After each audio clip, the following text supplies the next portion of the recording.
ಬೆಂಗಳೂರು ಕಂಠೀರವ ಕ್ರೀಡಾಂಗಣದಲ್ಲಿ ಮಂಗಳವಾರ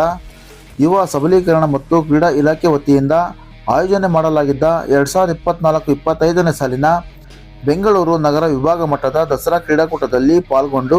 124 kg ಭಾರ ಎತ್ತುವ ಸ್ಪರ್ಧೆಯಲ್ಲಿ ಭಾಗವಹಿಸಿ ಚಿನ್ನದ ಪದಕದೊಂದಿಗೆ ಪ್ರಥಮ ಸ್ಥಾನ ಪಡೆದ ಶಿರಾ ತಾಲೂಕಿನ ಕಳ್ಳಂಬೆಳ್ಳ ಹೋಬಳಿಯ ಮಾಟನಹಳ್ಳಿ ಗ್ರಾಮದ ಶಿಕ್ಷಕ ರಂಗನಾಥಪ್ಪನವರ ಪುತ್ರಿ ಪೂಜಿತಾ ಎಂಆರ್. ಈ ಯುವತಿಯ ಈ ಸಾಧನೆಗೆ ಮೆಚ್ಚುಗೆ ವ್ಯಕ್ತಪಡಿಸಿದ ಶಿರಾ ತಾಲೂಕಿನ ಸಮಸ್ತ ಜನತೆ